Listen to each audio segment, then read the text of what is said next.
Buenas noches. Gracias por acompañarnos hoy a todas las personas que están en esta plataforma de la Escuela Nacional de Artes Visuales. Hoy tenemos una noche muy especial. Estamos celebrando el natalicio del maestro José Vela Zanetti, que nació en el año 1913 y falleció en el 1999. A nombre del Ministerio de Cultura, de la Dirección General de Bellas Artes, de la Dirección de Formación, de Educación y Formación Artística y Especializada, de FAE, y muy en especial a nombre de nuestra escuela, Escuela Nacional de Artes Visuales, en el marco de los 80 años que cumplimos el 19 de agosto, hoy recibimos al maestro Antonio Canela Ruano. Antonio Canela Ruano es historiador e historiador del arte, doctorando en Historia de América y máster en Historia de América Latina, Mundos Indígenas por la Universidad Pablo de Olavide de Sevilla, máster en Educación por la Universidad de Málaga, licenciado en Historia e Historia del Arte por la Universidad de Granada, investigador con numerosas publicaciones en revistas indexadas, coordinador educativo del área jurídica y profesor a tiempo completo de la Universidad UTE, docente de la Universidad San Francisco de Quito. Ha impartido docencia de posgrado en el Instituto de Altos Estudios Nacionales de Ecuador. Ha sido docente de la Universidad de las Américas en el área de Historia del Arte, curador y gestor cultural de exposiciones artísticas y de pintura mural. Le damos la cordial bienvenida al maestro Antonio Canela Ruano. Buenas noches a todos y al maestro. Te damos la palabra, Antonio. Muchas gracias, Iris, por tu presentación a la Escuela Nacional de Artes Visuales, por esta oportunidad de poder conmemorar y celebrar de alguna manera el natalicio de José Vela Zanetti. Y bueno, yo he preparado una pequeña presentación que en cierto modo es algunos de los avances de investigación que he tenido a lo largo ya casi de 10 años, que llevo desarrollando una tesis doctoral en torno y enfocada en los procesos de transculturación sucedidos en la República Dominicana a partir de la llegada de los exiliados españoles y europeos, y bueno, y la conjunción también de un gran número de dominicanos que regresaban también justo a la patria en esos años 40 fundamentalmente. Bueno, aquí tengo como digo, una pequeña presentación. Sobre todo voy a mostrar algunas imágenes, algunas hechas por mí, otras que he logrado pues, encontrar en los archivos y que me ha permitido en cierto modo también pues, tener una imagen más fehaciente, quizás más clara, más documentada de la figura de Vela Zanetti y también de ciertas cronologías que hasta el momento pues, la bibliografía existente pues, variaban, ¿no? Eran en cierto modo algo difusas, ahora los podemos tener un poquito más fehaciente y más clara. Bueno, aquí tenemos al homenajeado. Realmente esta es una ponencia que creo que no debe ser tan extremadamente académica, sino más bien de celebración de un personaje que realmente, y yo que lo he estudiado y lo he vivido en diferentes países del mundo, pues vive de una manera especial en la República Dominicana, si consideramos que después de la muerte vivimos en aquellos sitios donde nos recuerda. Realmente la influencia dominicana ha sido importantísima, no solo por el número y la calidad de los murales conservados, sino evidentemente también en la memoria, en la obra de Caballete, evidentemente también en la labor en aquella Escuela Nacional de Bellas Artes que hoy continúa su legado en la Escuela Nacional de Artes Visuales. Bueno, son 109 años, realmente muchísimos. Como decía Iris Pérez, falleció en el año 1999. Hay, digamos, ciertas corrientes, sobre todo la Fundación en España, en León, que siguen todavía conservando su legado y, bueno, pues algunos investigadores que, en cierto modo, pues también seguimos buscando, ¿no? Esas cuestiones del pasado que nos interesan especialmente. Bueno, Vela Zanetti nació un día como hoy, 27 de mayo de 1913, en un pequeño pueblo de Milagros, en la provincia de Burgos. Esto está en Castilla y León, en la zona norte del territorio castellano, un territorio de meseta, un territorio frío, seco, de páramo, realmente complejo en muchos sentidos, pero es donde nació y donde murió. Realmente en ese sentido, a pesar de pues su trayectoria como exiliado, Vela Zanetti cerró de alguna manera su ciclo vital en el mismo sitio donde había nacido. Él definía su nacimiento como que nació en una mañana fría, rodeado de hambrientas dentaduras. 1913, el año que Antonio Machado publica el poemario Campos de Castilla. En otras ocasiones, a ver, voy a silenciar porque hay algunas personas que parece que están sonando.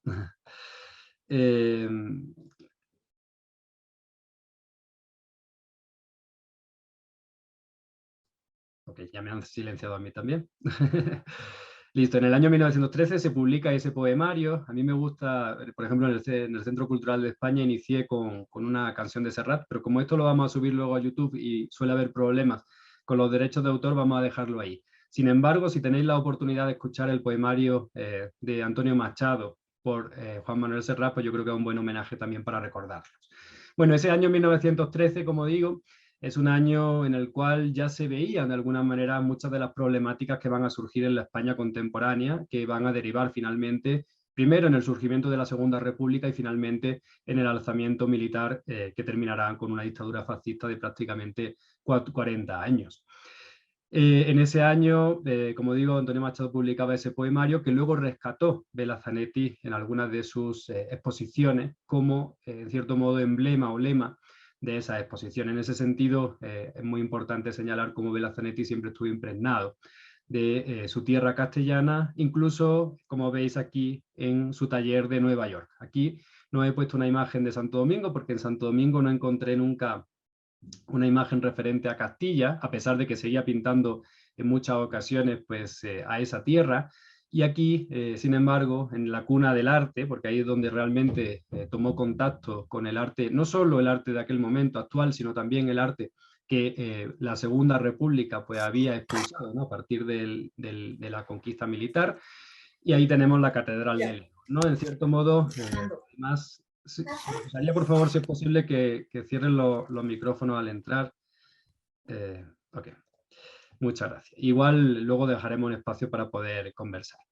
Bueno, Burgos y León realmente son los dos grandes espacios en la cabeza y en la mente y en el alma de Bela Zanetti, ¿no? Y eso también va a ser una de las cuestiones interesantes de cómo va recuperándolo. Él recordaba en algunas memorias ya publicadas en los años 80 como San Isidoro de León, que realmente es la cumbre del románico castellano, y también otros espacios monumentales de esa ciudad fundamentalmente seguían siendo influyentes en su vida, por eso lo he traído a colación.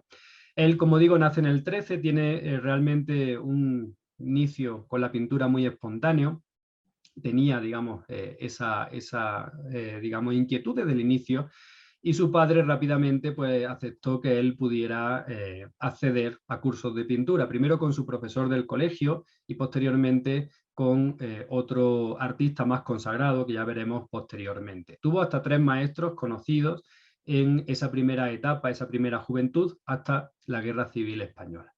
El primero, como digo, se apellidaba Morales, ahora mismo no recuerdo el nombre, era su profesor del colegio de plástica, y posteriormente fue Modesto Sánchez Cadenas, que ya lo veremos. Bien, aquí en estos primeros años, fundamentalmente se le ha adscrito a Bela Zanetti dentro del realismo social, o cierto realismo social, muy ligado a ciertas tendencias, sobre todo socialistas, en la ciudad de León. Si os fijáis a la izquierda, aparece un retrato figurativo, quizá demasiado sensacionalista, podríamos considerar, o demasiado evidente, donde deja poco espacio a la imaginación, pero nos muestra a un joven, Bela Zanetti, que está incursionando ya en la pintura. Sigue habiendo alguien con un ruido por aquí.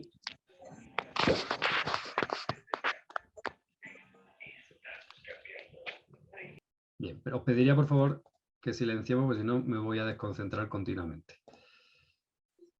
No me deja, pero bueno, listo.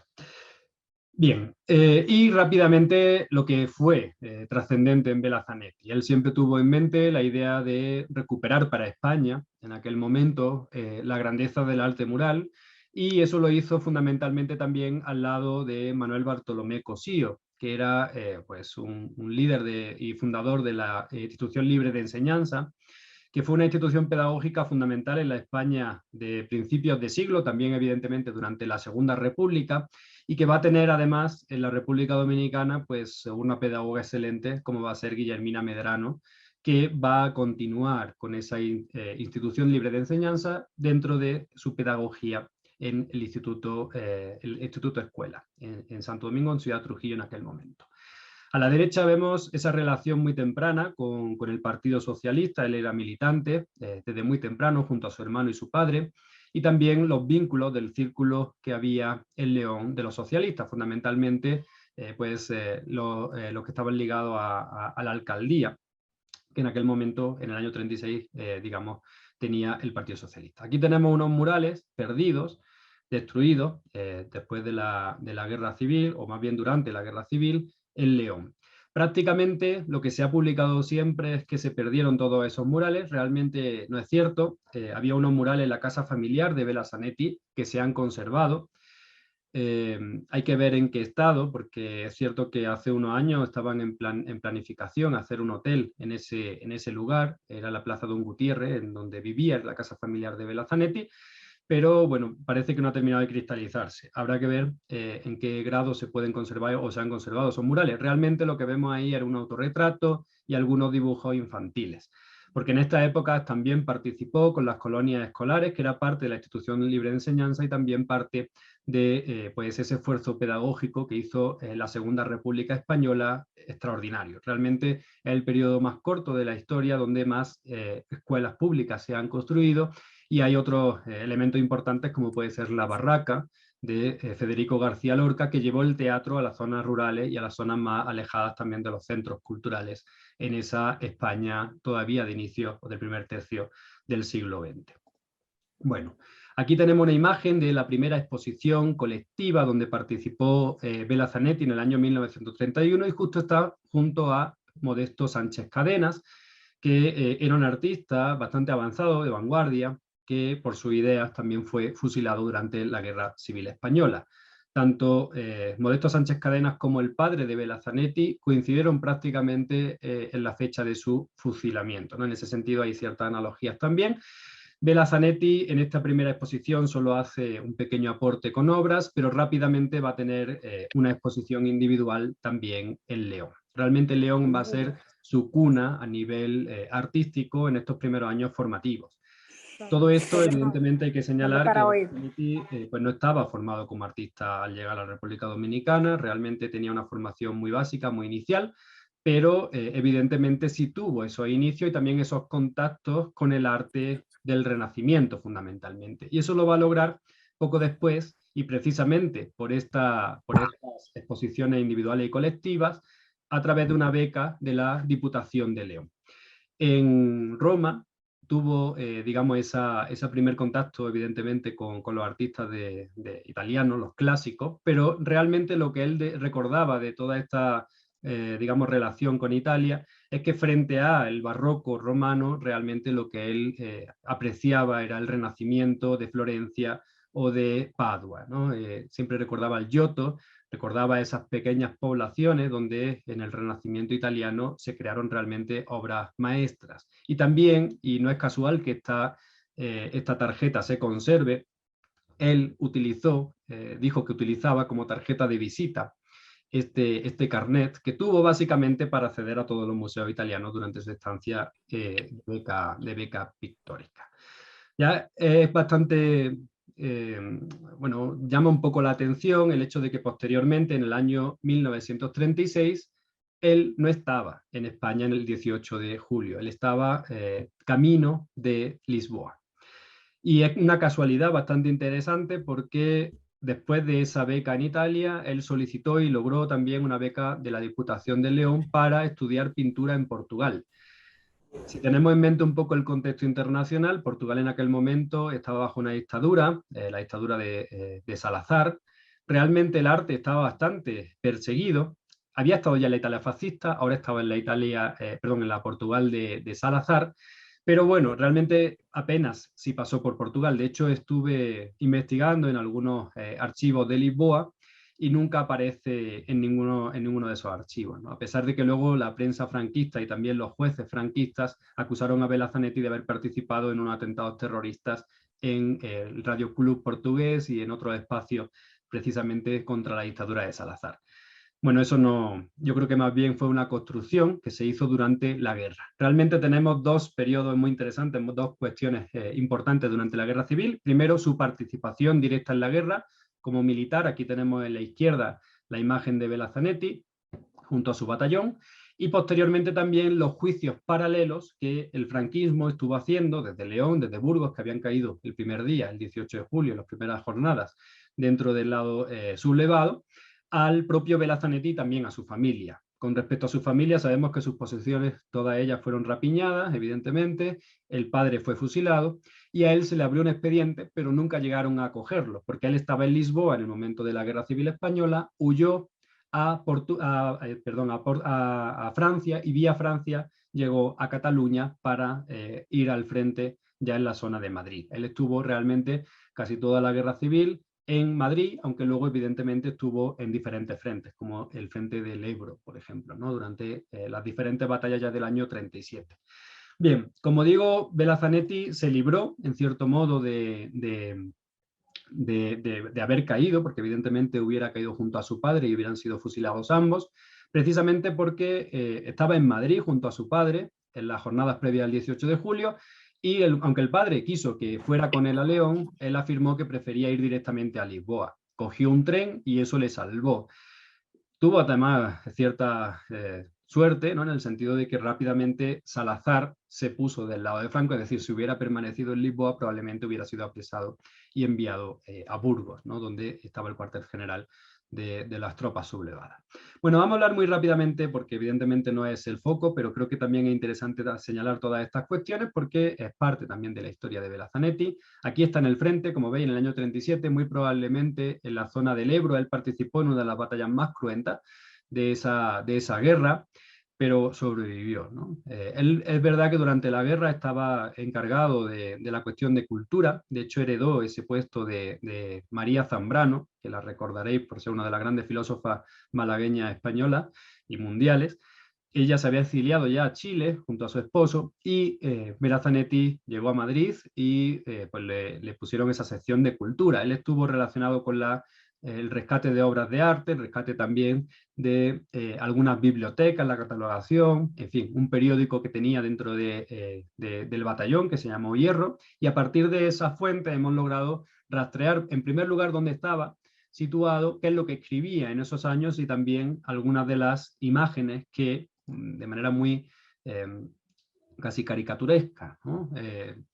Servían en cierto modo para apoyar como ilustraciones algunas de esas publicaciones. Por ejemplo, aquí tenemos de Nuevo Ejército, en el número 3 del año 37, la idea pues de que no basta solo con el fusil, evidentemente había otras obras, otras tareas que hacer, en fin, siempre intentaba en primer lugar, pues generar el mayor consenso en torno a la defensa de la República durante la guerra, incluso con aquellos que pudieran pensar diferente, ¿no? Frente a la dictadura o frente al fascismo, y luego también en las posiciones dentro, digamos, de los propios batallones.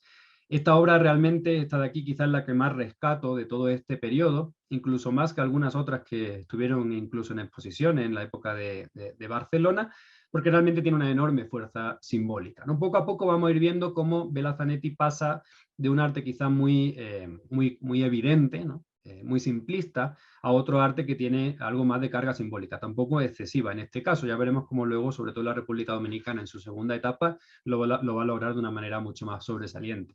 Aquí vemos un yugo y unas flechas, si os fijáis, porque el haz que vemos atrás podría parecer una flecha. Esto, en cierto modo, si os fijáis, serían los símbolos tradicionales de la monarquía hispánica, pero también los símbolos que la tradición o el tradicionalismo de los sublevados también adquirieron, ¿no? En cierto modo, si os fijáis, el símbolo del fascismo, el que cae en este caso sobre un campesino que parece estar crucificado y que se encuentra en una tierra yerma. Podría ser bien por la cuestión de la propia Castilla, ¿no? En cierto modo, en la zona de Castilla y León hay muchas tierras que son páramos, pero también podría ser perfectamente un escenario bélico donde evidentemente la tierra queda devastada. Bien, como veis, muchos simbolismos, elementos creo que gráficamente muy interesantes, aunque con una conservación bastante lamentable, ¿no? Evidentemente, al ser periódicos de los años 30.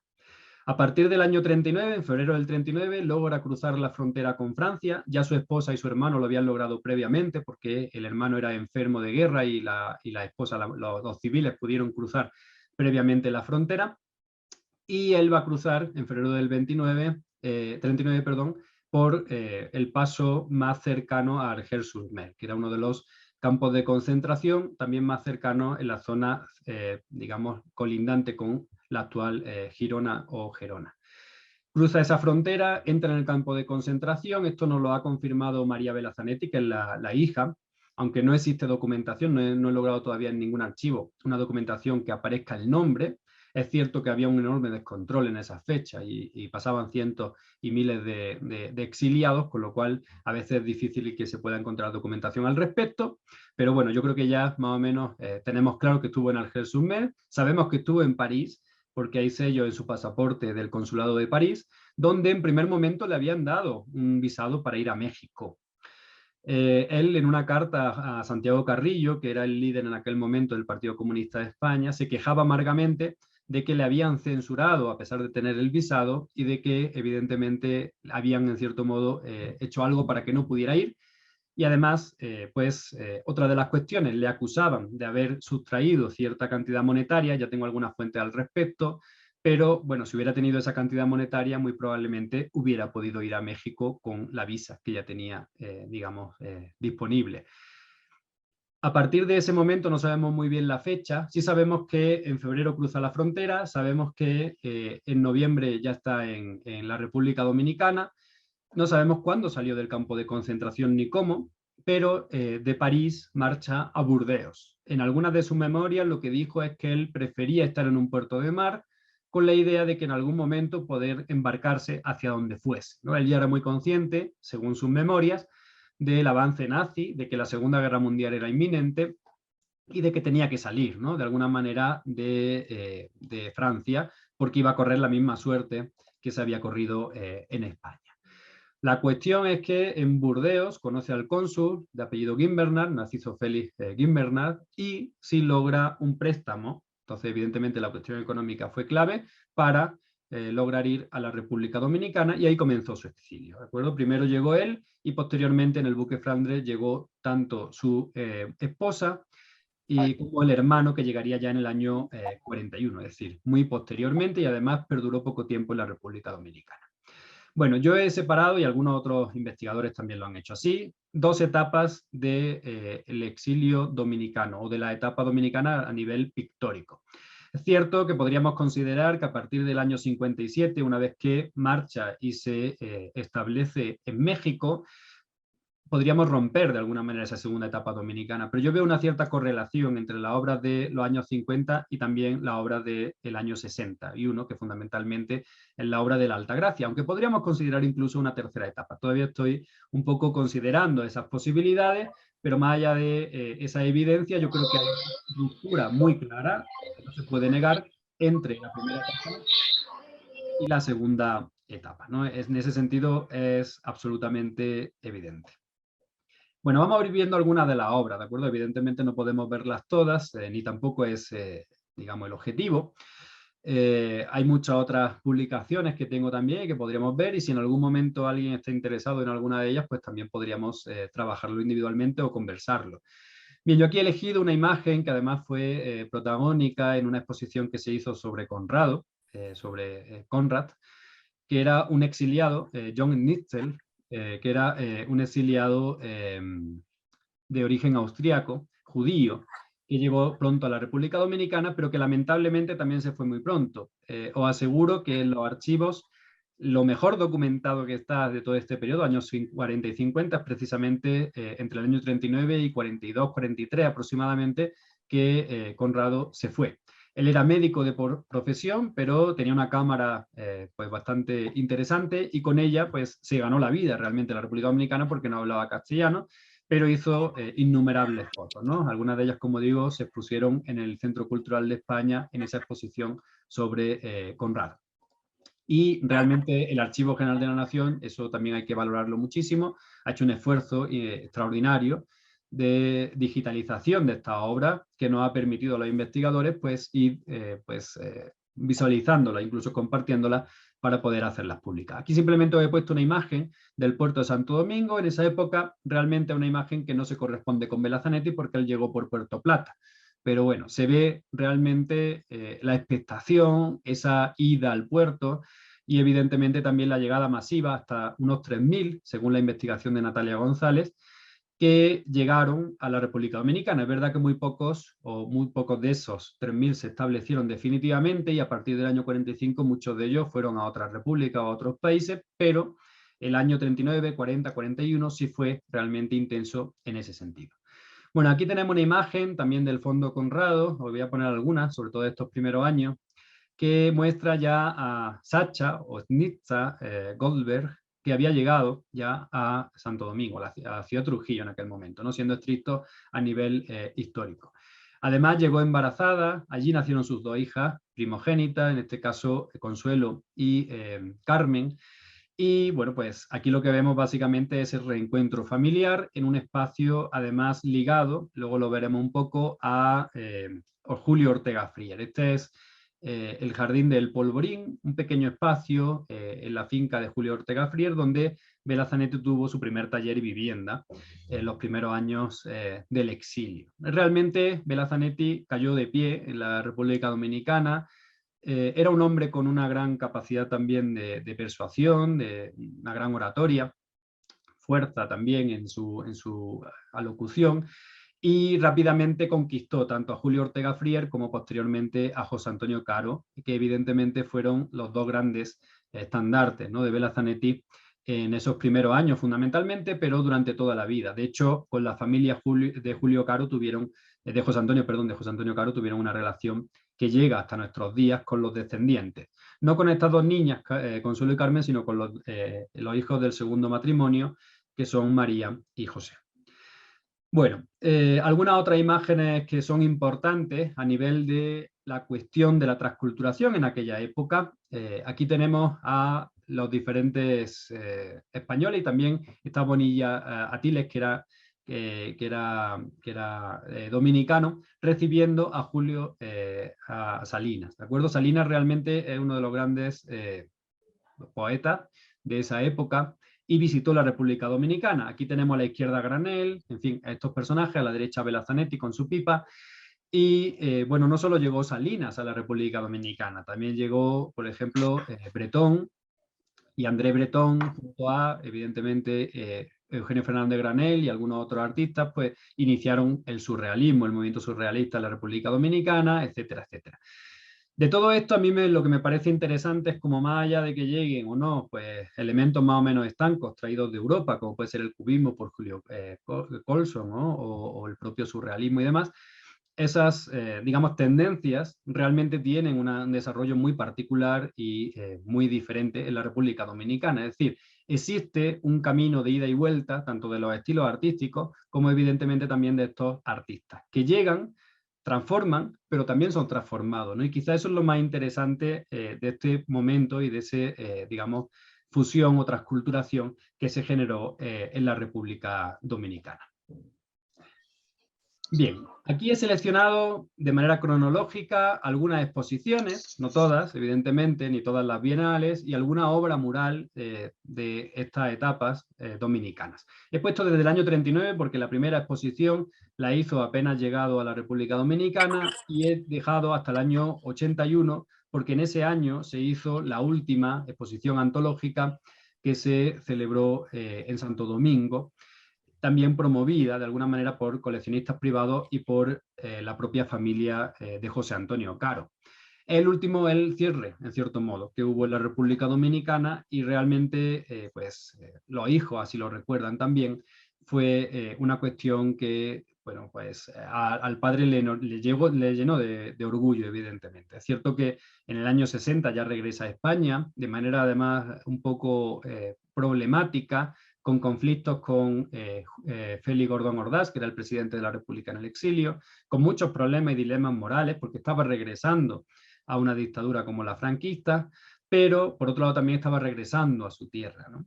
En el año 63 es premiado, tiene diferentes exposiciones en Madrid, pero yo considero que realmente él nunca llegó a encajar de nuevo en España, ¿no?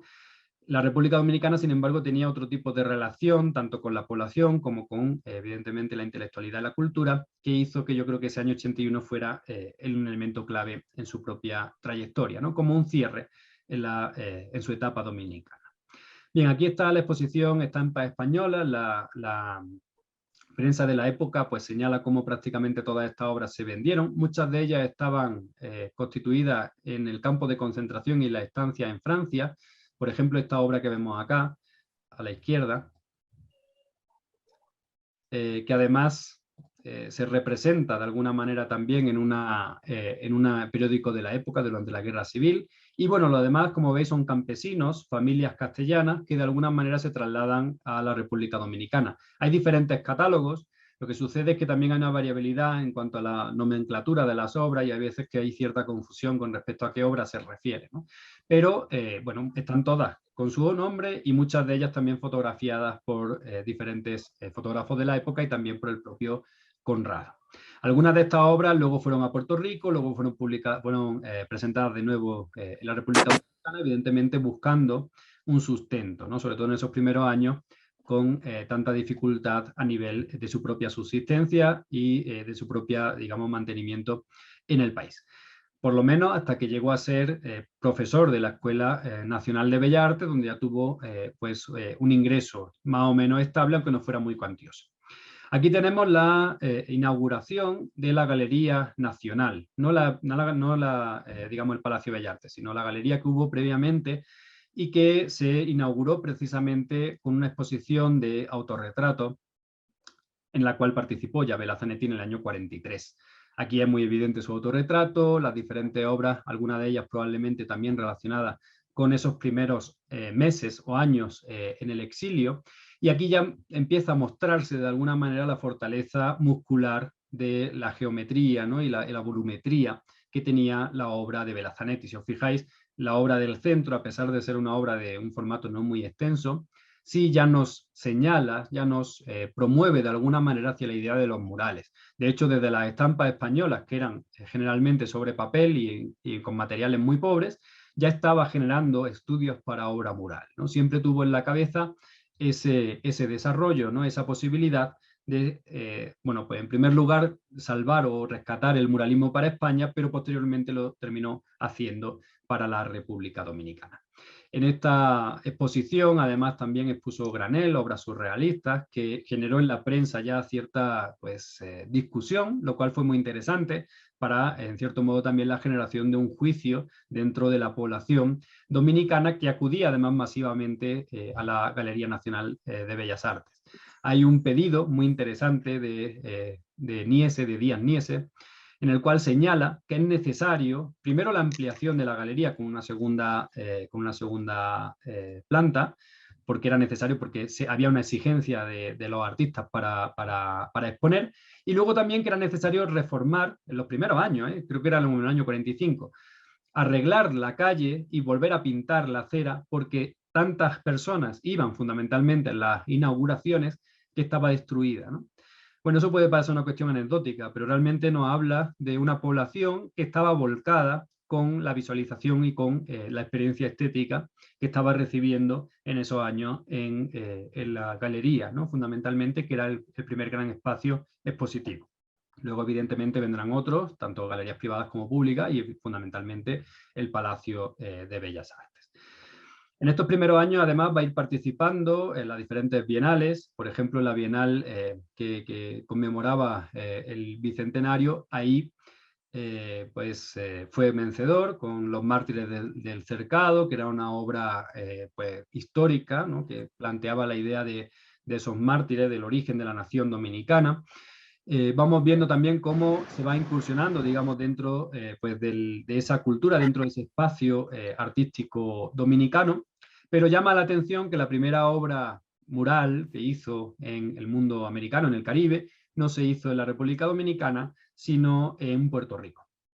Aquí tenemos a Zanetti pintando en el altar de la iglesia de Santurce, en Puerto Rico, La Última Cena. Él pintó 2 obras aquí, La Última Cena y una oración en el huerto, en el trascoro. Lo que se ha conservado, o en la contrafachada, lo que se ha conservado es solo esa obra, que además tiene poco valor, consideramos, a nivel estético, porque es muy teatral, pero la obra del altar se terminó destruyendo.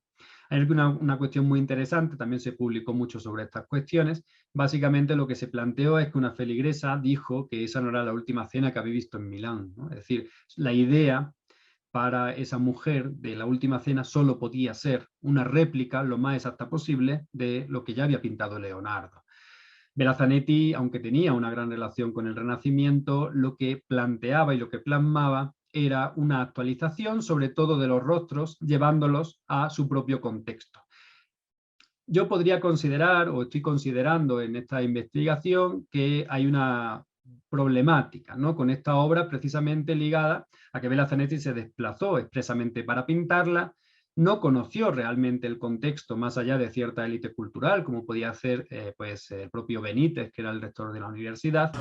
No tuvo realmente un contacto con el entorno social en donde estaba pintando, y eso, pues, de alguna manera desvinculó su obra de la propia realidad donde estaba inserto, ¿no? Esto suele pasar muchas veces. Ahora recientemente ha pasado aquí en Quito, pues también por la batalla de Pichincha se ha celebrado, digamos, el tema de la independencia, y un artista español ha llegado y ha pintado un sombrero de Pikachu en una mujer indígena, ¿no? Entonces, evidentemente, ha creado un gran conflicto también con respecto a si es una burla o no, y evidentemente la descontextualización que ha tenido este artista, ¿no?, a la hora de expresar, en este caso, el arte. Es probable que termine siendo eliminado en algún momento, ¿no?, como fue eliminado La Última Cena de Puerto Rico.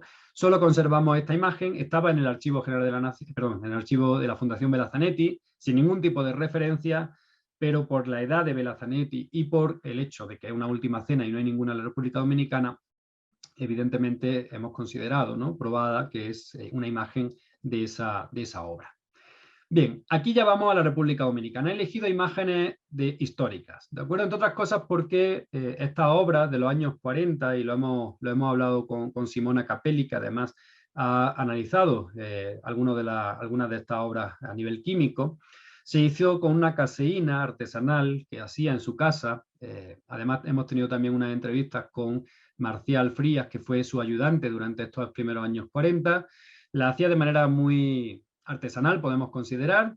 No podemos tampoco decir al 100% cómo la hacía, pero lo que nos iba diciendo Marcial, pues básicamente nos lleva a una caseína que no estaba suficientemente consolidada y que pues tenía digamos, un pigmento que era relativamente endeble o débil, ¿no?, lo que es el aglutinante.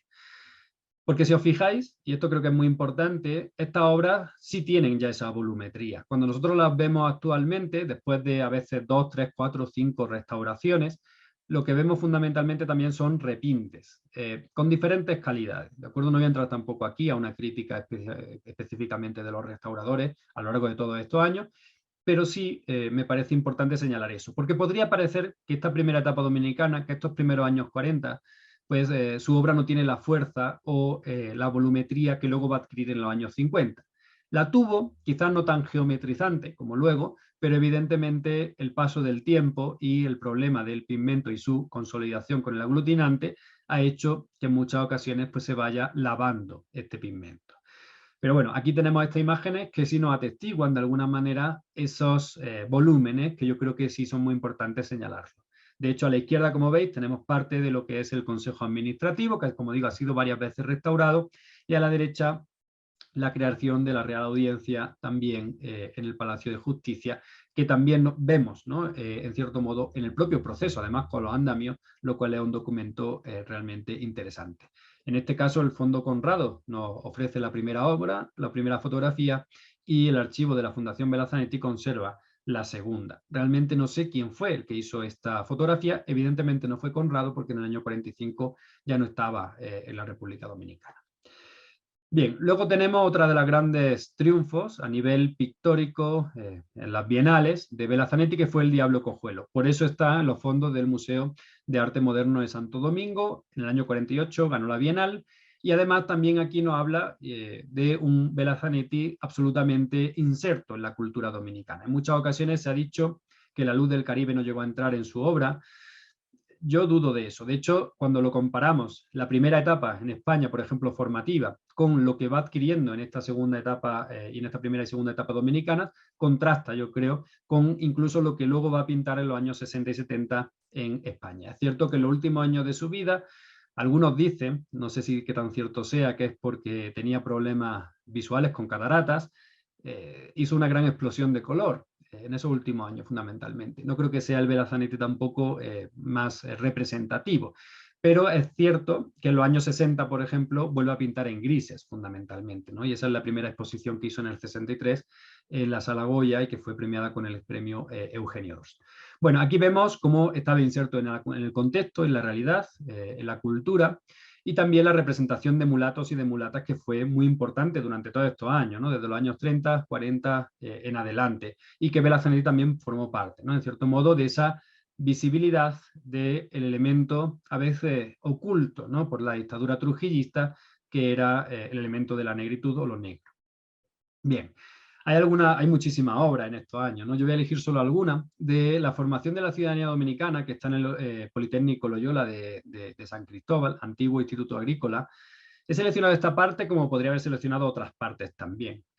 Hay una, de hecho, con una gran fuerza expresiva, lo que pasa es que no quería poner demasiadas imágenes, donde se ve a los esclavos, ¿no? La esclavitud negra, además de una manera bastante, yo creo que discursiva, ¿no? Porque nos lo muestra muy fuerte, ¿no? Todos juntos, frente a, pues en este caso un español, que solo puede, en cierto modo, controlarlo a través de las armas de fuego, ¿no?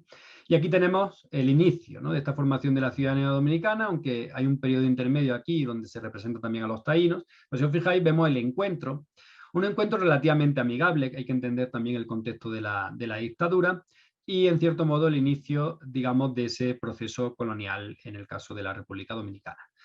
Esta obra culminaba con un Trujillo victorioso, como algunas otras, de los años 40. En cierto modo podríamos considerar que esos años 40 son de inserción de Bela Zanetti dentro del contexto dominicano.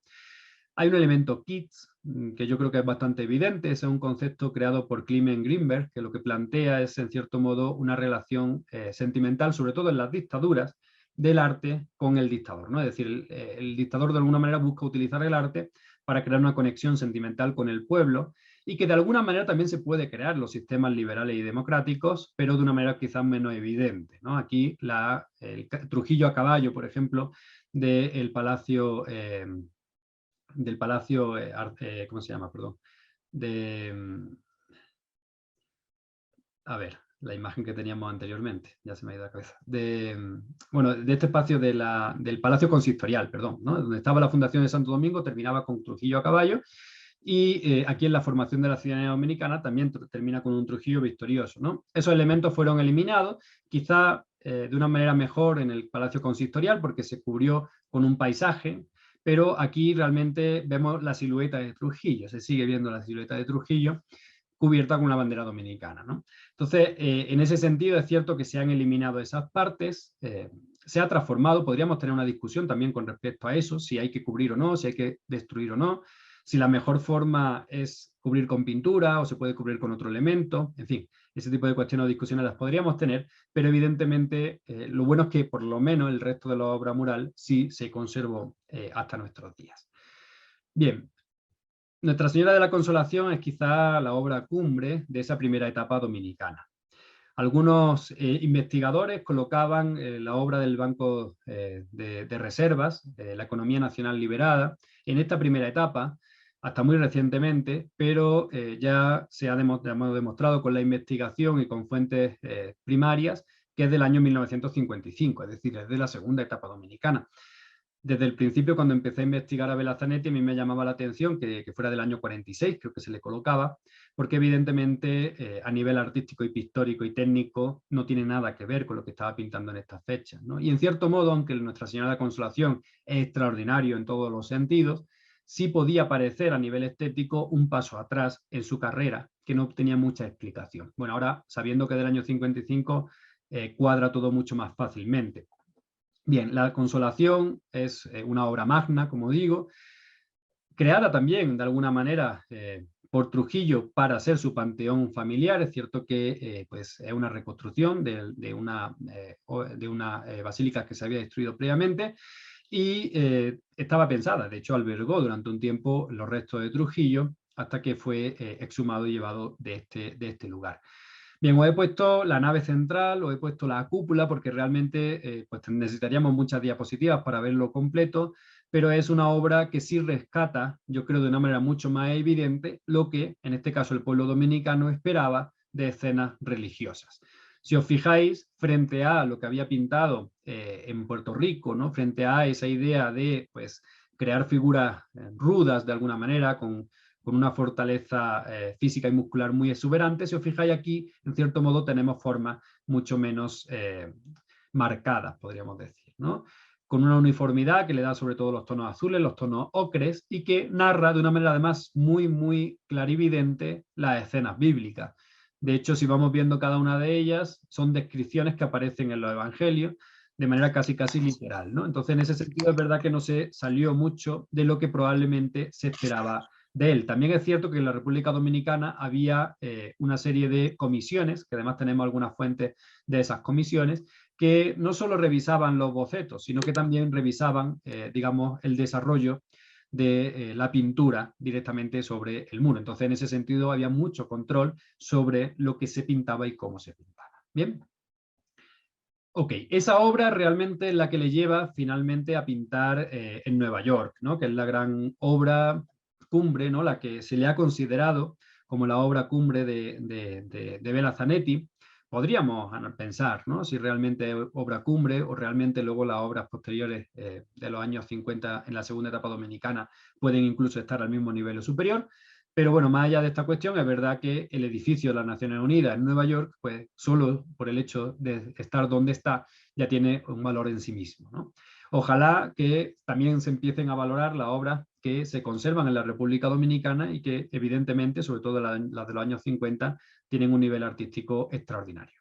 Bien, aquí tenemos dos obras más del año 51, es decir, en ese proceso donde ya estaba yendo a Nueva York, y se ven de nuevo la imagen, en este caso de dos mujeres negras. A mí me gusta mucho la manera de interpretar a las mujeres, incluso los desnudos de Bela Zanetti, porque no utiliza nunca a la mujer como un objeto sexualizado, sino más bien muestra una fortaleza bastante importante en estas mujeres. Si os fijáis, por ejemplo, esta mulata que está de espaldas, tiene una fortaleza, unos brazos que podrían parecer las sibilas de Miguel Ángel, ¿no? Es decir, son mujeres con una gran fortaleza física, no son mujeres débiles, ni mujeres simplemente bellas, ¿no? Yo creo que hay más, algo más detrás de estas mujeres y eso me parece muy interesante a nivel también de género. Y en la obra de la derecha pues vemos también cómo él fue probando, sobre todo en los dibujos, fue un gran dibujante, pues diferentes técnicas, pues postcubistas o digamos otros elementos que no necesariamente estaban ligados con su forma tradicional de pintar, ¿no? Y en ese sentido también son interesantes obras como esta mulata de doble perfil.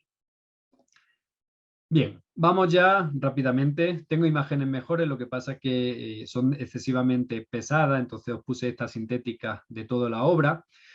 Esta es la obra síntesis o clave, como digo, en el sentido de que está donde está en Nueva York, está en el edificio de las Naciones Unidas y se terminó de pintar en el año 53. Entre el año 51 y 53 podríamos considerar un impasse, un cambio realmente profundo en Bela Zanetti en todos los sentidos. Es muy probable que su relación con diferentes pintores en Nueva York, pero también, yo creo que más que eso, la propia visión, ¿no? Del Guernica y de algunas otras obras que estaban en el MoMA, que estaban en Nueva York precisamente porque la República la había salvado, la había sacado del país antes de la caída en manos de los franquistas, pues probablemente también les sirvió de inspiración. Hay hasta 100 bocetos de este mural. Algunos, además, podríamos considerar arrepentimientos excelentes, porque en un primer momento, por ejemplo, planteaba esta parte de la izquierda del Holocausto de una manera mucho más visible, mucho más real, ¿no? Con las literas, etcétera, es decir, cayendo un poco en el sensacionalismo. Había incluso una figura, un retrato de Gandhi, que está muy bien que esté, el retrato de hecho está en la Fundación Bela Zanetti, pero que si lo hubiera incluido dentro de esta obra, pues también hubiera perdido valor simbólico. Porque si os fijáis, a pesar de que se está narrando lo que había pasado en la Segunda Guerra Mundial y cómo nace, en cierto modo, la idea de la ONU, es decir, la idea de esa lucha de la humanidad por una paz duradera, aunque se llama el mural de la ONU, la gente lo llama así, esa construcción sobre las cenizas de la Segunda Guerra Mundial, sobre las cenizas de la Sociedad de Naciones, sobre un mundo que había sido casi apocalíptico, ¿no? Del cual ellos habían formado parte, porque al final la guerra de España o la guerra civil española tiene una relación muy estrecha con lo que va a pasar en la Segunda Guerra Mundial por la intervención de Hitler y de Mussolini. Entonces, si lo hubiera enfocado mucho en un contexto muy particular, la obra hubiera perdido universalidad, porque si os fijáis, esta obra realmente marca casi cualquier proceso bélico de la historia. Desde la guerra en sí, con todas las problemáticas que conlleva, la búsqueda de libertad, una idea de esperanza, la construcción, en este caso, del edificio, ¿no?, de las Naciones Unidas, del esquema macro para evitar una nueva problemática, y luego por este lado, si os fijáis, en cierto modo también alguna idea de la justicia, una familia campesina, sembrando para el futuro, etc., ¿no? Es decir, es un mural muy narrativo, muy claro, que se encuentra precisamente en esa zona, una zona relativamente problemática para fotografiarla porque es un pasillo realmente que conecta diferentes estancias de las Naciones Unidas en Nueva York.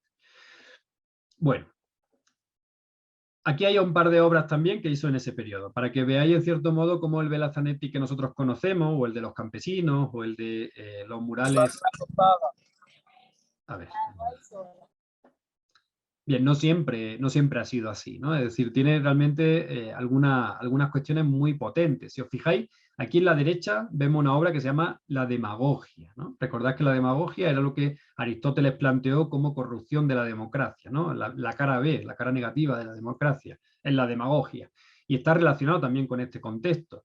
Y a la izquierda, otra obra, quizá mucho más evidente, quizá mucho más vendible también, La marcha de los esclavos hacia la libertad, que actualmente se conserva en el Museo de Burgos en España, ¿no? Pero que son obras todas construidas en estos años. Y que además, y es muy interesante, durante esa etapa, precisamente en Nueva York, pintó también las obras al óleo del Monumento de los Héroes de la Restauración. Si os fijáis, hay muchísimas obras, hay un gran conjunto de obras que no podemos decir que son murales, aunque tienen características a nivel de tamaño como mural, pero que son todo óleo sobre lienzo, y que pintó precisamente en esa etapa en Nueva York, ¿no? Luego lo envió y también ahí hay una discusión que todavía no he llegado a cerrar al 100% sobre si las obras, con José Antuñano estuvimos viendo precisamente en el archivo, si las obras de la parte superior, que están probablemente o fueron muy deterioradas y también están repintadas, son o no de esa etapa y si son o no también de Vela Zanetti. Pero bueno, toda la obra al óleo es muy evidente, además está firmada, fechada, y sabemos que fue pintada en ese taller de Nueva York, que fue realmente prolífico, ¿no? No solo pintó los 100 bocetos y el mural de la ONU en esos 2 años, sino que también hizo enormes obras muy importantes, como el conjunto mural de Santiago de los Caballeros, que realmente es único, precisamente por la temática y también por la multiplicidad de obras y también por su calidad estética evidente, ¿no? He seleccionado esta obra. Hay algunas otras obras también muy características, como puede ser ese esclavo rompiendo las cadenas, ¿no?, que es realmente potente, poderoso, que parece que pudo crear cierta controversia también dentro del país, pero también hay que entender, y yo creo que eso también es muy evidente, que bueno, pues se dijo que después de la obra que pintó en la fiesta campesina, que pintó en el Castillo del Cerro, que cayó en desgracia, bueno, pues después de esa obra fue nombrado director de Bellas Artes, ¿no? Entonces, perdón, director de la Escuela Nacional de Bellas Artes. Entonces, en ese sentido, podríamos discutir realmente esas cuestiones, ¿no? O si luego cayó en desgracia después de esta obra de los Héroes de la Restauración, porque evidentemente en los años 50 pintó muchísimas obras, fundamentalmente además la obra del año 55 de la Feria de la Paz.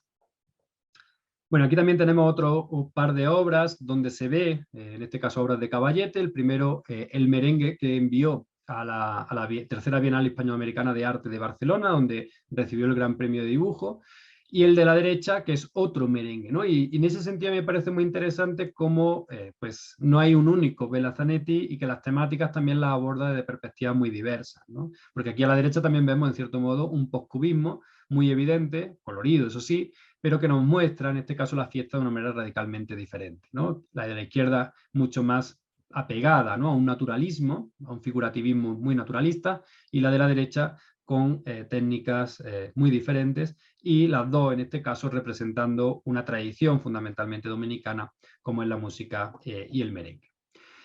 Bien, aquí tenemos la economía nacional liberada. Como digo, este fue quizá el primer mural que le busqué una nueva cronología, el año 1955, aparece en prensa, aparece en fuentes primeras del Archivo General de la Nación, y además también aparece, si os fijáis, aquí a la izquierda, tenemos el año de, digamos, cuando llega al poder Trujillo, 1930, y aquí el año 1955, el año que se inaugura el mural. O sea, no hay pérdida en ese sentido. Además, este edificio, que es el Banco de Reservas de Isabel la Católica, en Santo Domingo, fue inaugurado también en esa fecha y coincidió con la inauguración del mural.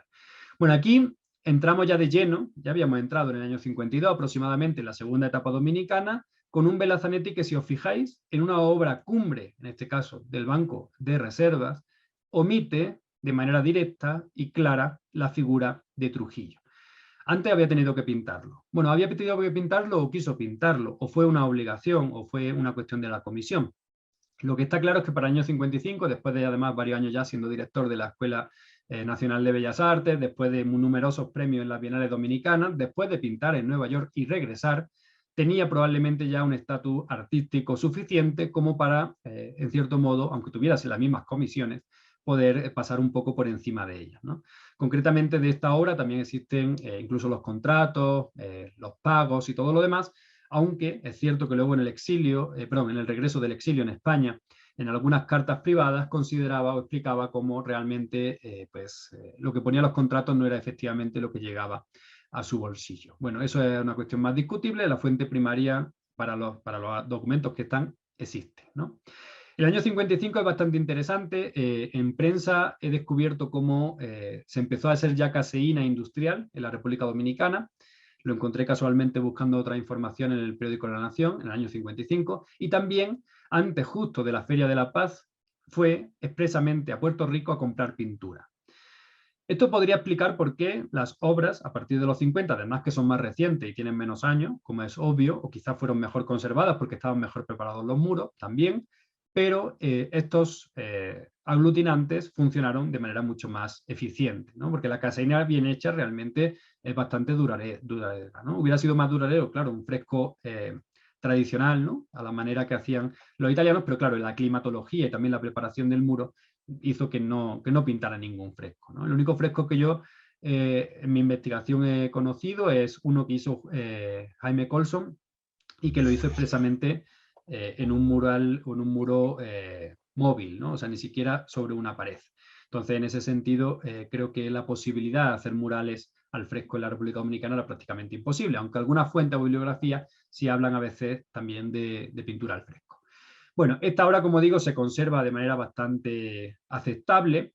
Es cierto que hemos visualizado algunos elementos probablemente de restos de hongo o restos de algún tipo de insecto, muy probablemente porque no se ven tampoco pérdidas de pigmento por filtraciones o algún otro tipo de problema. Además, está bien resguardado en el Banco de Reservas, pero es quizá de las mejores conservadas, ¿no?, de las que están en la República Dominicana.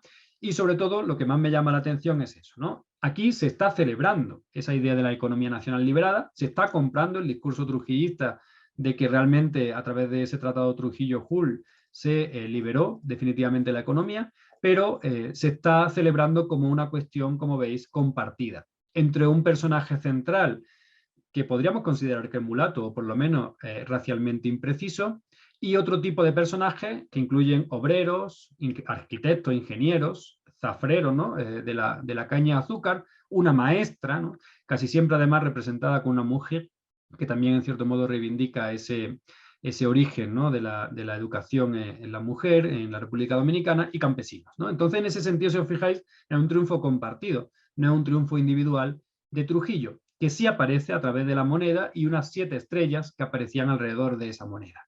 Esas estrellas sí fueron eliminadas, bueno, pero de una manera que prácticamente no distorsiona o no rompe la armonía de un mural que por otro lado es extraordinario. En esta obra y en alguna otra de la Feria de la Paz participó Milán Lora, que era en aquel momento alumno de la escuela y discípulo y ayudante de Velazanetti, y con él hemos descubierto también que la pintura cambió, porque él dijo que en el banco de reservas la pintura, cuando abrían las latas, recordaba, olían diferente, ¿no? No sabemos si utilizó la pintura de Puerto Rico, si utilizó esa caseína de más calidad ya industrial hecha en Santo Domingo, pero evidentemente era una pintura diferente y yo creo que es bastante obvio también a nivel de conservación. Bueno, como digo, esta probablemente puede ser la obra cumbre.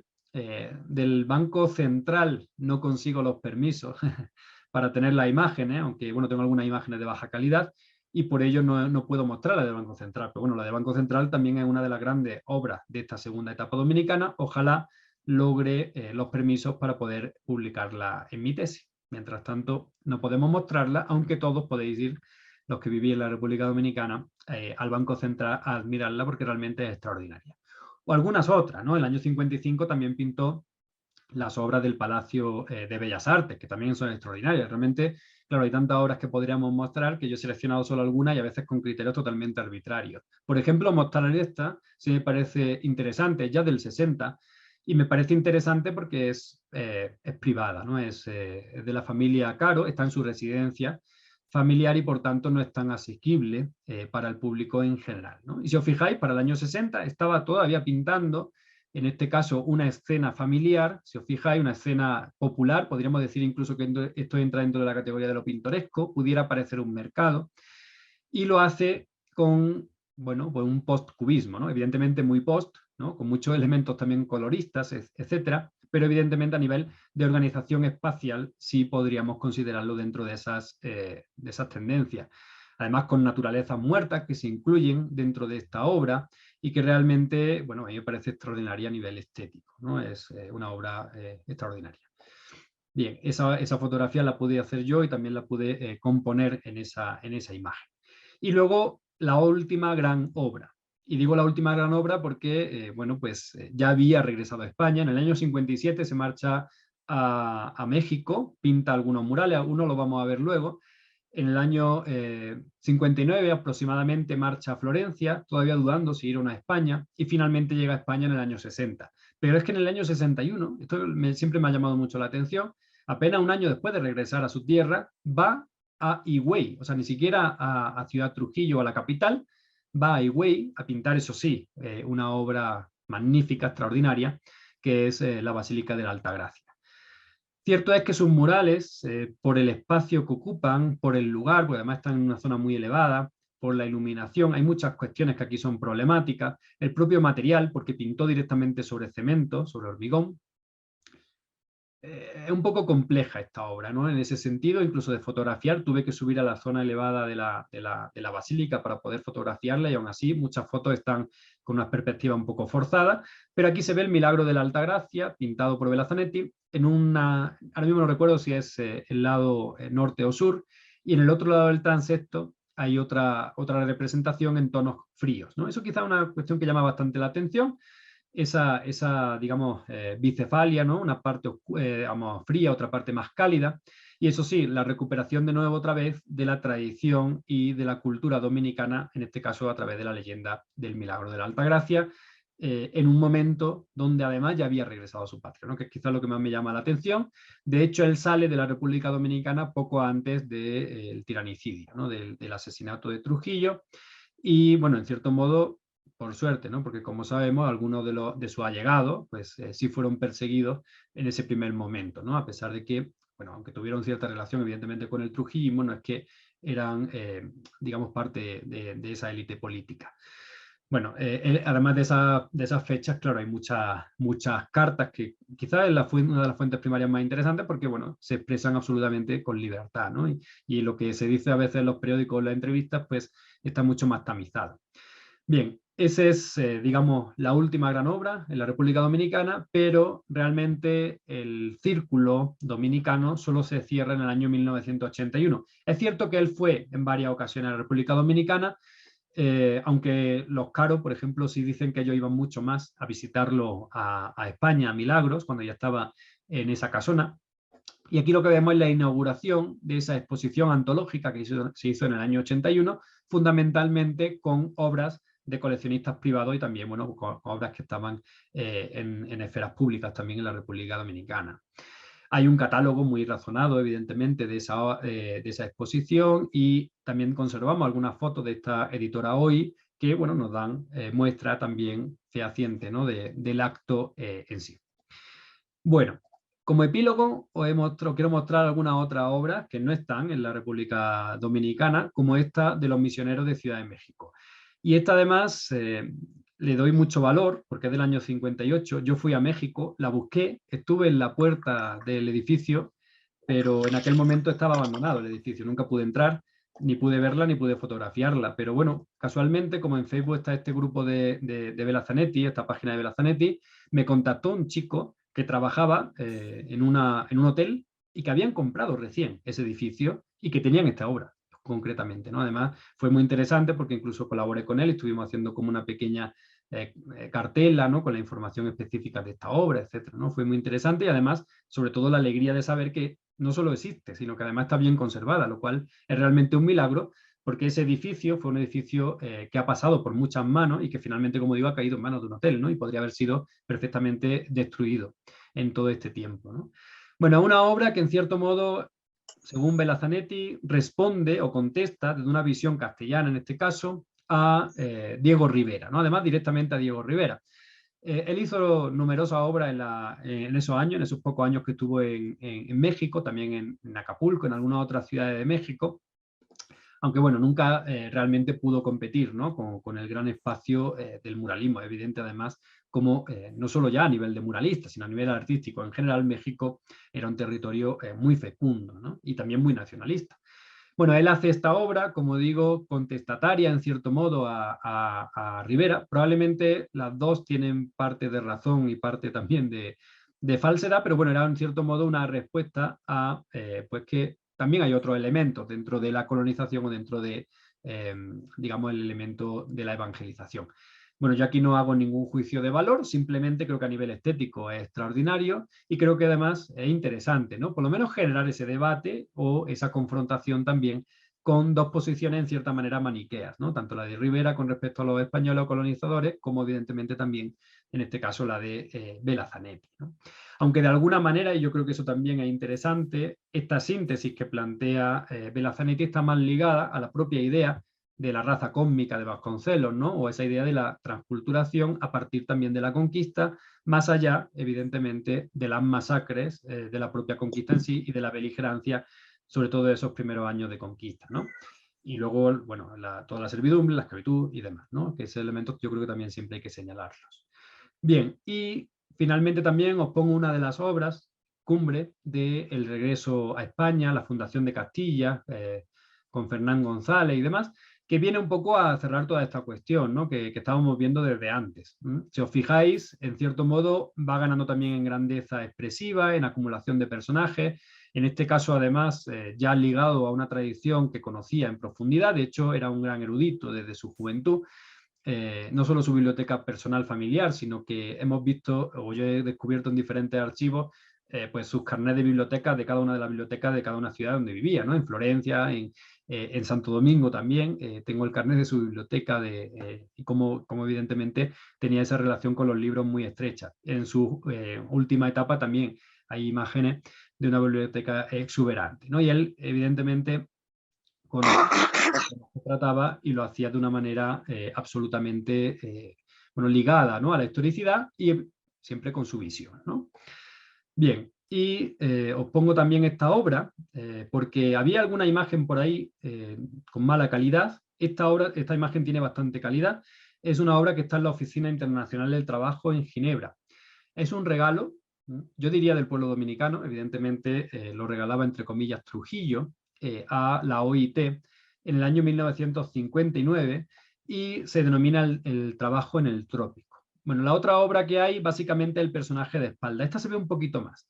Es cierto que yo he insistido durante todos estos años, no se puede visitar la obra, no sabemos muy bien qué pasa en ese espacio de la OIT, pero ya lo he solicitado en muchas ocasiones y siempre me han dicho que no es accesible al público ni al investigador, y tampoco hay ninguna otra imagen en color o más actual. Entonces, en ese sentido, yo periódicamente les molesto, pero esta es la mejor que he conseguido y de hecho es la mejor que yo he visto incluso en las publicaciones de la propia Fundación Belasanetti, ¿no? Hay mucha relación también con la obra dominicana, esto es claramente segunda etapa dominicana y bueno, está en Ginebra y está también en la OIT, ¿no? Lo cual evidentemente engrandece de alguna manera ese espacio del arte dominicano, en este caso fuera de las fronteras. Bien, y aquí para cerrar ya, de una manera más o menos como homenaje, ¿no? Pues a un Belazanetti ya maduro, un Belazanetti ya en la etapa final de su vida, un poco antes, ¿no? De esa etapa final, realmente aquí estaba pintando la cúpula de la Diputación de Burgos, que muestra al Cid campeador, pues toda la leyenda y el mito del Cid durante la denominada Reconquista o conquista de los reinos cristianos sobre los musulmanes. Es un personaje muy interesante porque luchó en ambos bandos y demás. Bueno, aquí está, digamos, ya en la última etapa de realización de esa obra, que se hizo sobre la cúpula, bueno, una cúpula un poco compleja porque no es semicircular, y realmente son trozos de lienzo mural adheridos a esa semicúpula. Entonces eso lo hizo en su taller y hay además mucha imagen e incluso algunos vídeos de ese proceso de realización, que como siempre incorporó muchísimos bocetos y posteriormente ya la obra definitiva para, en este caso, adherirla al muro. Bueno, como decía Iris, Belazanetti, bueno, después de su regreso a España, tuvo cierta repercusión, creo que nunca tanta como en la República Dominicana, ¿no? Incluso hasta nuestros días. Es cierto que llegó a ser miembro de la Real Academia de Bellas Artes de San Fernando. Es cierto que pintó algunos murales, quizás muchos menos de los que él hubiera querido pintar en su patria. Y también, bueno, hizo muchísima obra de caballete, ¿no? De hecho, llegó a tener pues, cierta valoración internacional a nivel de precios, que eso lo hemos visto en algunas subastas o en algunas ventas. En la República Dominicana particularmente y junto con Simona Capelli hemos visto muchísima falsificación, tanto de obra de Belazanetti como de Granel, lo que nos muestra evidentemente la repercusión en ese espacio, digamos, artístico que es el dominicano. Y bueno, de alguna forma, como digo, pues siempre esa relación tan estrecha, no solo ya a través de la familia de Caro, de José Antonio Caro, sino también evidentemente con la intelectualidad y la cultura dominicana hasta el fin de sus días. Él falleció en el año 99 y bueno, con esto pues más o menos cerramos el círculo de su propia trayectoria. Para su vida sería del 13 al 99, para la República Dominicana sería fundamentalmente del 39 al año 1981. Bueno, muchas gracias a todos y todas y ahora sí podemos dejar un espacio el que solicitéis para conversar, para preguntar o cualquier conversatorio que os interese. Carlos Acero me escribió que quiere hacer unas preguntas. Sí, estoy aquí. A levantar las manos después sí. o intervenir. Sí, muchísimas gracias, Iris. Quiero felicitar al profesor Canela por esta magnífica presentación. Soy el director del Centro de la Imagen, artista visual y hijo de burgaleses que emigraron en los años 50 a República Dominicana. Desde pequeño conocí la obra de Belazanetti tanto en República Dominicana como en Burgos. He tenido la oportunidad de ver las grandes retrospectivas que se le han hecho cuando no teníamos el Museo de la Evolución y teníamos el Teatro Principal en Burgos. Y conozco gran parte de los murales, sobre todo el del Arco Santa María, que usted no lo mencionó, que para mí es uno de los más importantes.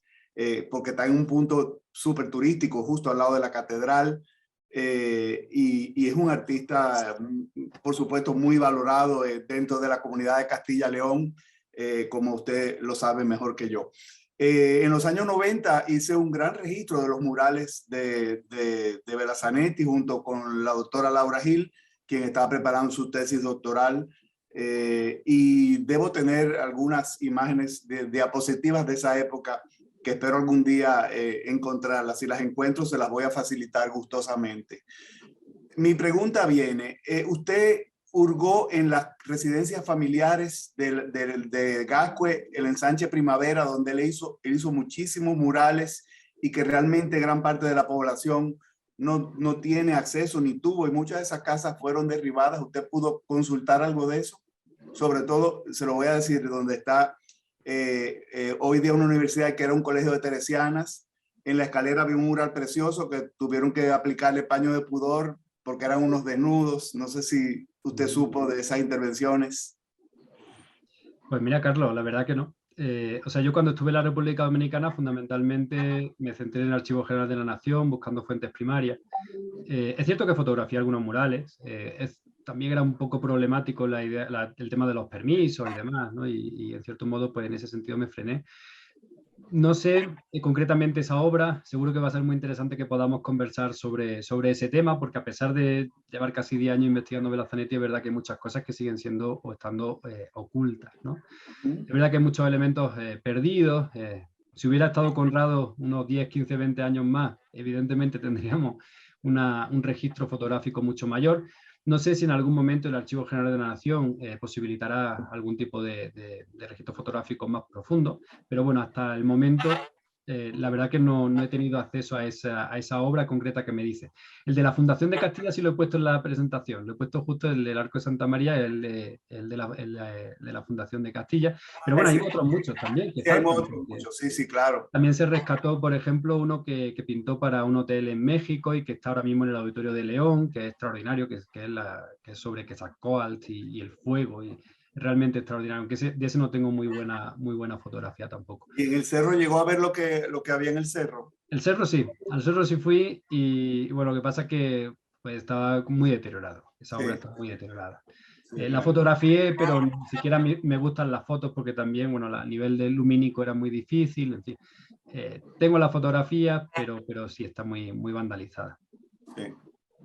Qué bueno. Bueno, pues si encuentro las imágenes, pues ya me pondré en contacto con Iris para facilitárselas, porque por lo menos hice un importante registro en ese momento, junto con Laura Gil, en diapositivas. O sea, habría que ver en qué estado se encuentra. Pero de verdad que lo felicito por su presentación. Muchísimas gracias, Carlos. Me gustaría hablar con usted en algún momento. La tesis de Laura sí la pude leer y bueno, me ha sido también muy útil. En el Museo de Arte Moderno estaba disponible para poder leerla, la leí completa. Y bueno, que habla de todos los exiliados, evidentemente, pero la parte de Vela Zanetti pues le di también un peso para incorporarla como fuente, ¿no? en mi investigación. Así que qué bueno que conocerte. No te conocía y qué bueno conocerte. Igualmente, un abrazo. Bueno, si tienen otra pregunta o también otro comentario, vamos a aprovechar ahora al profesor Antonio Canela Ruano, que desde Quito está aquí con nosotros hoy.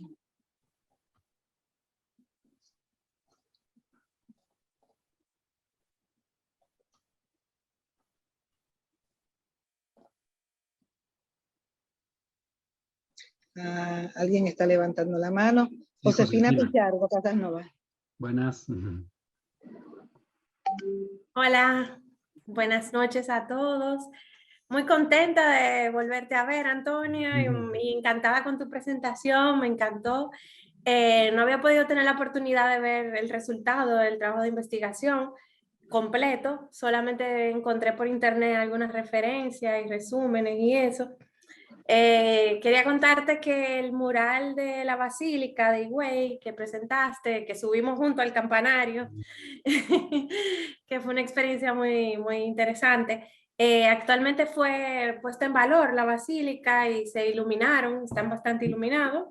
Lo único que tienen como que un horario, así que ya no estoy trabajando allá, pero los visité recientemente porque en mi trabajo de maestría incluí los murales dentro del proceso de investigación y lo pude visitar y se ve muchísimo mejor. Eso, y también me gustaría ver si poderte enviar algunas imágenes, como decía Carlos Acero, algunos murales, obras de colecciones privadas. Ahora mismo estoy trabajando una que tiene una obra de la etapa mexicana, súper interesante, que quizá también pudiera complementar.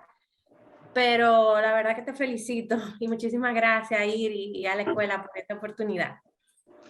Bueno, muchísimas gracias, José. Yo realmente estuve admirado la estancia de investigación que hice en la República Dominicana en general, es decir, no tengo ninguna queja. Mi queja más era dónde eligieron colocar los murales, ¿no? Porque lo podrían haber colocado en otro lugar más accesible, más cercano. Es bien complejo dónde están. Pero bueno, en aquella época también tenían iluminación. Claro, la dificultad evidentemente era poder fotografiarlo bien. Pero me alegro también de que estén mejor iluminados. y que se valoren. Es verdad que la obra en sí misma, ¿no? El edificio arquitectónico ya es una obra extraordinaria, ¿no? Y puede, en cierto modo, perder, ¿no? Valor ese transepto, ¿no? Ese espacio relativamente secundario donde tienes que girarte, pero bueno, una vez que los descubres, desde luego sí tienen un valor muy interesante, ¿no? Y sobre todo, yo entiendo también a veces la dificultad de poder acceder a pintar en esas condiciones, ¿no? Realmente a veces uno se pone en la mente de esos artistas y parece extraordinario, ¿no? Muchísimas gracias además por el ofrecimiento, estaremos en conversación. Es verdad que todavía no he terminado mi tesis, ¿eh? Cuando termine mi tesis ya llegaré al año 61 y cerraré, espero, esa etapa dominicana con profundidad. Estoy loca por verla. Y quería contarte que dentro del proceso de investigación, no sé si te funcionaría, pero el arquitecto Eugenio Pérez Montaz me contó, tiene los bocetos originales de ese mural como parte de su colección, porque él estuvo trabajando esa temporada ya en Higüey. Así que me pareció Pues eso me súper. encantaría. De hecho, en muchas ocasiones, no es que prefiera los bocetos a la obra mural, evidentemente. Lo que sucede es que frente a, por ejemplo, pues problemas estructurales, ¿no? O problemas a veces en la obra, el boceto muchas veces nos dice mucha información muy interesante, ¿no? O los arrepentimientos, ese tipo de cuestiones que también a veces pues, son muy útiles. Entonces, si tienes ese acceso, bueno, yo te agradecería evidentemente muchísimo. Y evidentemente también, pues, cualquier elemento que cualquier investigador me pueda facilitar, pues será citado, ¿no? Como es correspondiente, ¿no? En la tesis o donde tenga que publicarse.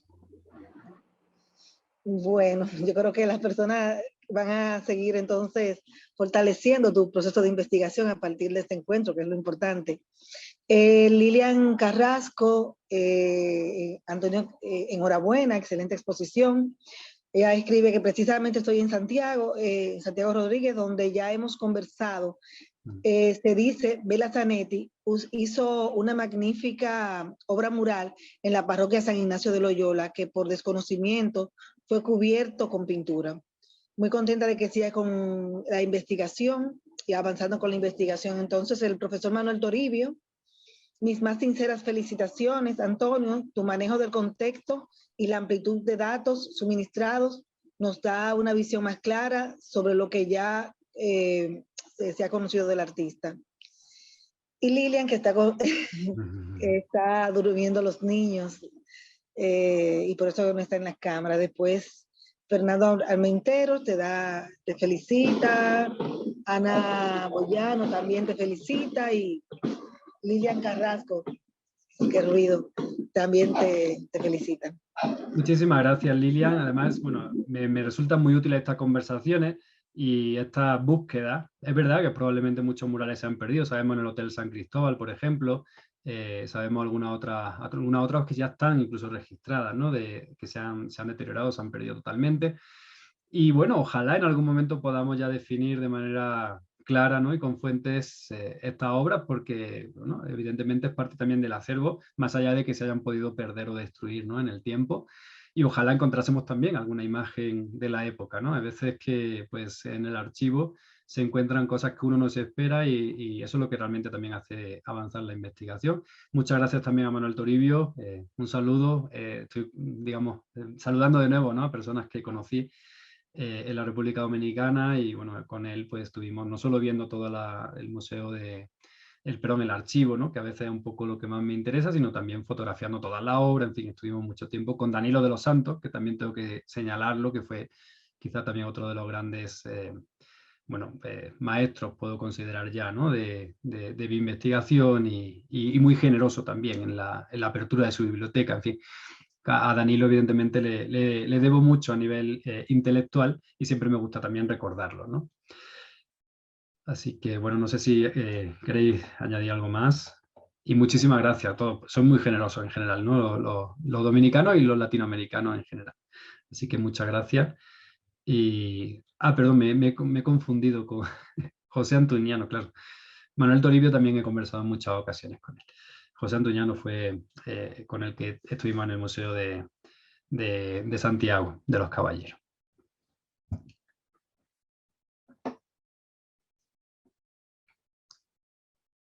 Tienes el micrófono cerrado, Iris. Y que estaban con unos fuegos artificiales aquí. Enhorabuena también a la Escuela Nacional de Artes Visuales y a la querida Iris Pérez, que está realizando una labor extraordinaria desde la academia. Bueno, enhorabuena por tus avances investigativos y gran legado de tan magno artista. Daniel Jiménez, que es alumno de la escuela, también muy buena exposición. Si tienen alguna pregunta o otro comentario, si no, yo le doy las gracias a Antonio Canela Ruano, que siempre, este es un encuentro que teníamos en agenda desde el año pasado. Para este día lo hemos estado hablando en algunos momentos, él siempre ha estado en comunicación con la escuela. Seguirán otros con todo el conocimiento, la experiencia y la investigación que Antonio hace con relación a lo que es la historia del arte dominicano.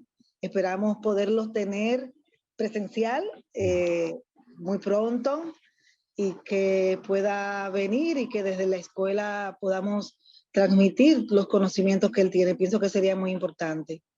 Entonces, a nombre del Ministerio de Cultura, la Dirección General de Bellas Artes, la Dirección de Educación e Información Artística Especializada y nuestra maravillosa y hermosa escuela, que hace en el 19 de agosto vamos a tener 80 años en esta labor constante. Este evento, aparte de celebrar los 109 años de natalicio del maestro José Vela Zanetti, es parte de los eventos que estamos realizando dedicados a los 80 años de la Escuela Nacional de Artes Visuales, como lo que vamos a estar haciendo durante este año. Así que gracias, Antonio. Si quieres decir algunas palabras de despedida. Hasta pronto, porque sé que vamos a seguir trabajando en equipo. Bueno, muchísimas gracias, Iris, por posibilitar este encuentro. Gracias, evidentemente, a la escuela, a Bellas Artes, a todas las instituciones que no conozco a veces todos los nombres, pero sobre todo a la Escuela Nacional de Artes Visuales como heredera de esa Escuela Nacional de Bellas Artes, ¿no? Bueno, yo soy deudor de la República Dominicana, evidentemente. Toda mi investigación pues se debe también a la generosidad del pueblo dominicano y de los artistas dominicanos.